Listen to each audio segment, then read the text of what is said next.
T-Man 978 Show Review Revisited.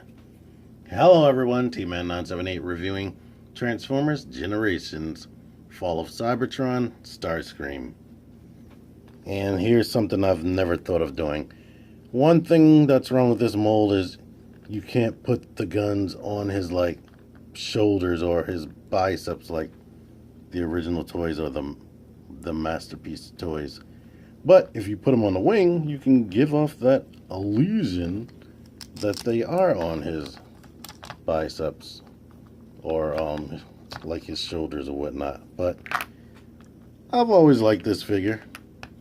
It's cool. It's super articulated.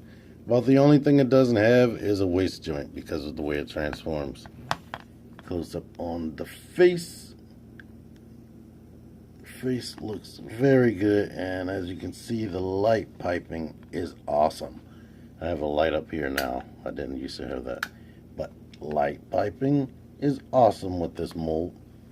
And you might barely be able to see it, but he does have some pink highlights right there, and I think that there's some right there to give off that illusion of the energon flowing through the body like they had on a video game, which is very bright and neon in the game. But he's covered in details.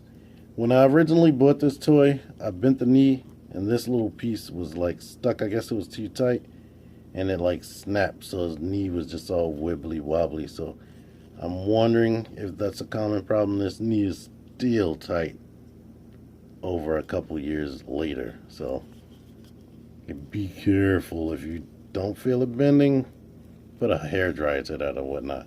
But like I said, he has good articulation. He has ankle pivot, which is awesome. Double jointed elbows, wrist rotation. And a lot of Transformers now don't have that in the deluxe class. So he's very nice. His guns look like this.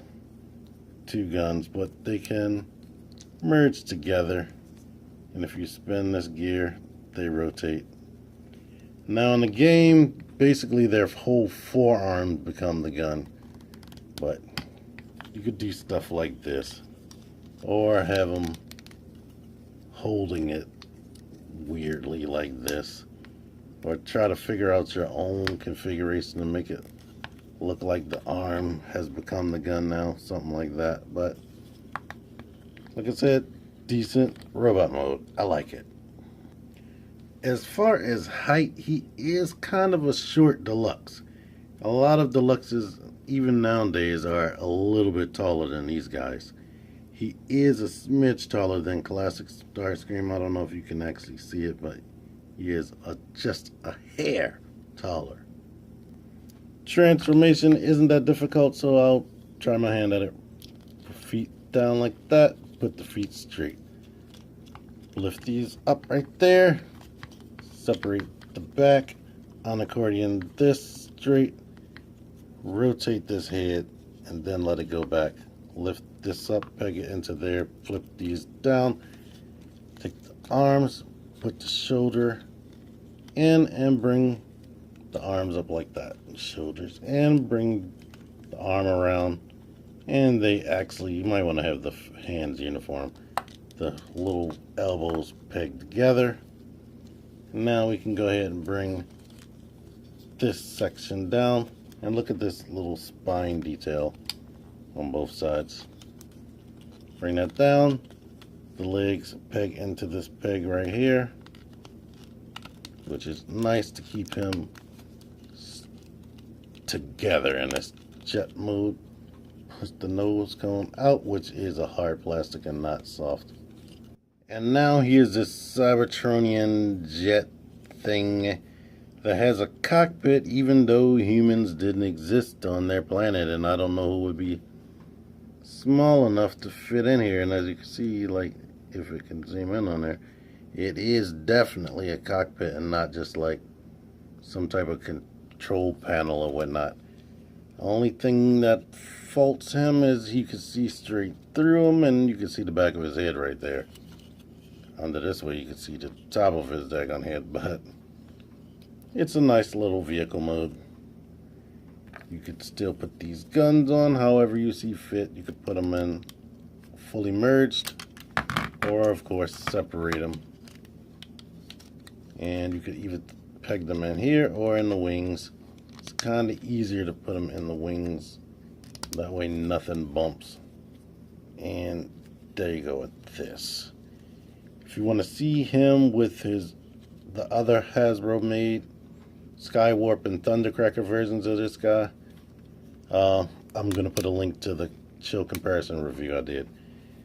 Only thing, and I guess both modes, that I don't know if it's accurate to the video game is how bright and vibrant his color is. On the video game, it was more drab and gray and dark.